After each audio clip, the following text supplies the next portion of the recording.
Hello, beautiful family. How are you all doing? Thank you so importantly for always tuning in. I really do appreciate. If today the first time you are coming across us, or you are hearing our voice for the first time, we still remain your one and only, ever ready, bringing it to you, as you all know. So, my wonderful family, without not wasting much of your time, today I just want us to do quick. Relevant groups that make up the Biafran struggle reasonable and promising. A very brilliant presentation, or should I say, a well-articulated presentation from somebody that talked about the Biafran government in exile, and he gave a big analysis of, or maybe explanation of what's going on in Biafra land, how people, especially the Igbos, have allowed themselves to be so manipulated and reduced to mere hewers of wood and fetchers of water. If you look at Peter Obi, there was this thing running around the, I think it went viral, where Peter Obi went and bowed down to one of the MS, whether the Sultan of Sokoto or what, I don't know. It's just that thing we are saying. Igbos that are, I don't know what took away wisdom from your mind or sense of understanding. What robbed you of that wisdom and knowledge, I don't know. And the P2P that is speaking against Nigeria to fix it went and met those who are remote controlling Nigeria and will never allow you have your way. I will post in my timeline a message I got from somebody else who gave a history of the Fulanis, where they came from, how they were treated with contempt by those from Middle East, descended to Africa, were also disrespected by those from Tunisia and Algeria, and then found themselves in the Sahara Desert, coming down to the northern part of Nigeria where you had black people. And they don't have morals, they don't have qualms, they don't care. They just keep killing and looting, and by subjugation and putting fear, people who don't want problem, we just allow them have their way. They're very few in number, a few million of them, compared to the vast majority of people that reside in the contraption called Nigeria, who could not, muster courage, come together as one and flush away these bad eggs. They are bad news. They were thrown away from Saudi Arabia, despised because they are only good in killing, destroying. They don't bring anything good to the table. They are bandits. They are criminals. And then in North Africa, they were treated with contempt and scorn. But when they came down from the Sahel to West Africa, they found people that are a little bit docile or very docile people, and they kept, threatening them, dehumanizing them, raping their women, and they allowed them, fester up to the extent that controlling becomes difficult because they are the ones now controlling the affairs of some governments in West Africa here. So the man gave a very brilliant presentation. It was sent to me by a friend, and I am going to send it to my Facebook page so that you can. It's a very lengthy piece, but full of good education. So, one of the militants said, what robbed us of knowledge, selfishness, and greed? Yes, we are so, I don't know, we are behaving like the ostrich. But whenever the man gets up to run, he will run more than those who started before him. He will mock the horses. But in terms of knowledge, I don't know what has robbed us of that simple knowledge, that we cannot make it with the Fulanis. That the little flash in the pan they are showing us now is to cause confusion and division among the Igbos who have resolved as Biafrans to get Biafra. So they just brought in P2B, who knows very well what he's doing, that is going nowhere. And it is so evil of P2B. That is why posterity will not forgive him. It's so evil of him, knowing fully well that this thing he's doing is a wild goose chase, but just to disorganize the Biafran project. He has gone and bowed down to the Sultan, who dictates the pace. That's the point. Like I gave you an organogram that somebody gave, Tony Nadi. I told you, I like that his example. He said that at the apex of that triangle is the British crown. Directly below it is the Sultanate. The next in line is the Constitution. The fourth one is the federal government, with state government by their flanks, and the legislators by their flanks. Then below are the masses. So the Sultanate only receives instruction from the British crown. So, but the Sultanate has authority over the Constitution of Nigeria, over the federal government of Nigeria, and over the people of Nigeria. So, even if P2B as he's contesting, hoping to win, he's going to be under the Constitution, which is under the Sultanate, being controlled by Britain to keep bleeding us dry. It's not as if P2B doesn't know this. That is why P2B is a wicked man, is a fraud, the man is evil. He knows what he's doing, that it is wrong.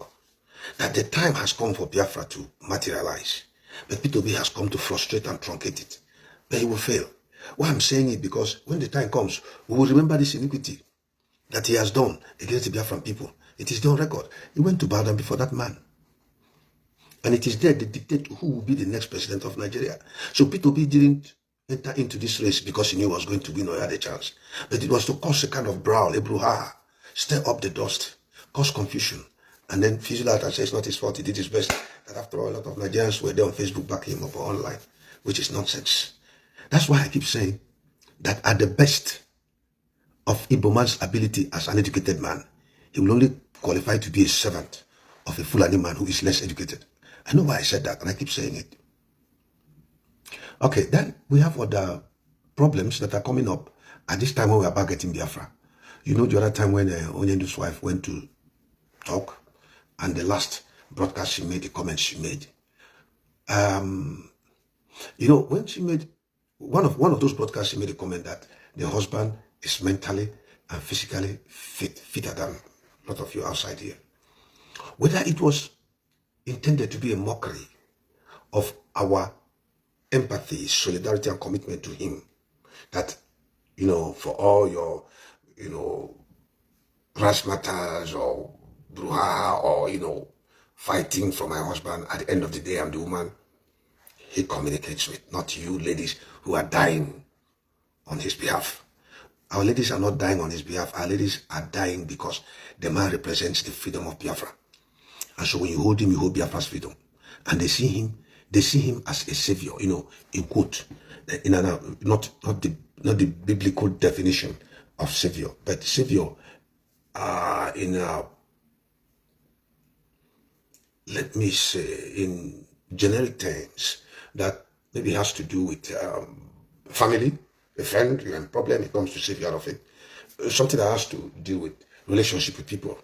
Not something out of this world like divine, you know, something divine is different from being generic. So Nnamdi Kanu is seen by a lot of people as, just like Colonel Muhammad Gaddafi was seen like a savior to Libyans, Nelson Mandela was seen like a savior to the South Africans. Excuse me. And then other people that played certain roles. A savior means somebody who has come to deliver you out of a trouble. You saved me today from trouble. Then I give you the name savior, which is a pronoun that takes the place of a noun, which is the name of somebody.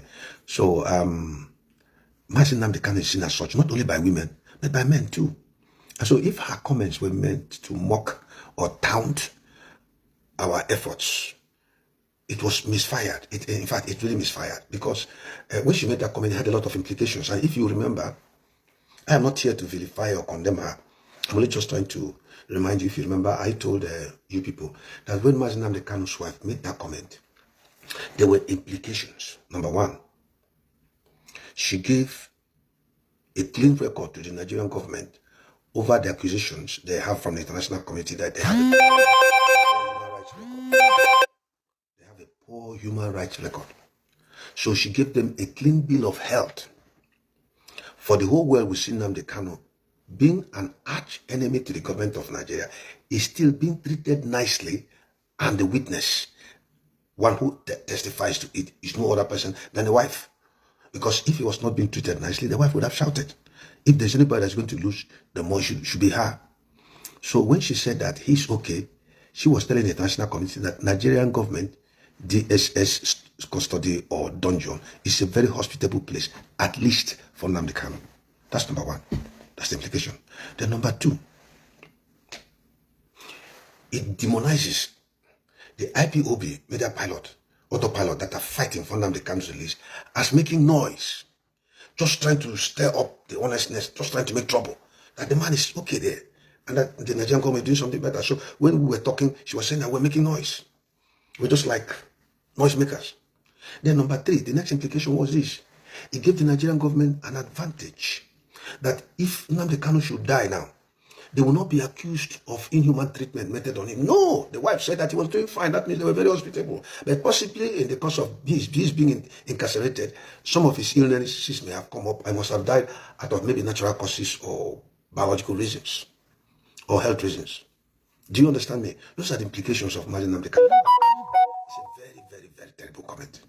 She didn't know what she meant or whether she knew, or I don't understand, but I felt so bad about it. Now, I'm not here to condemn her.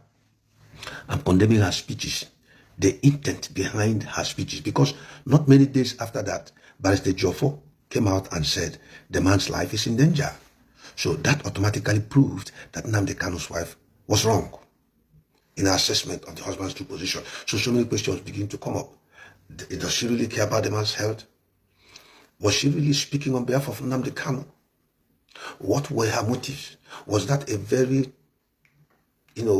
smart way of releasing the man to be vulnerable for any kind of manipulation and destruction, which the international community might make reference to her comment that, remember when she was saying it in the forum of the defunct DOS people and their supporters who call themselves Ipob. These are very evil people. And since this thing happened, none of them has come up to speak in respect to our leader's health position or health condition. So I am going to appeal to you.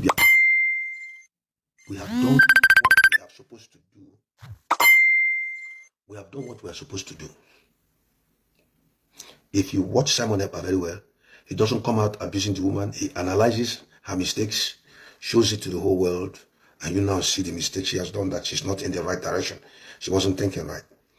I would like us to, because of the fact that Onyendu has not told us that he has divorced her or is no longer marrying her, by reason of the fact that she's still his wife, please, I would just appeal that we don't go using abusive languages on her. I'm not going to stop women. This is entirely women affair. And if women are so angry and they're talking, they're responding correctly because they are women just like her. They have husbands just like her, or those that don't have husbands that have boyfriends, have their life just like. So they know the feelings of a woman when the person that you love so much, the love of your life, is being incarcerated and the father of your children. So if they respond to her, we will accommodate that because they are women, even though we are feeling that they should, tone down the, vituperations. But for men in the Biafran group, please, we can use wisdom. The whole world has seen her mistakes. I'm sure she has seen it too. She has seen it. The defunct DOS people have seen it also.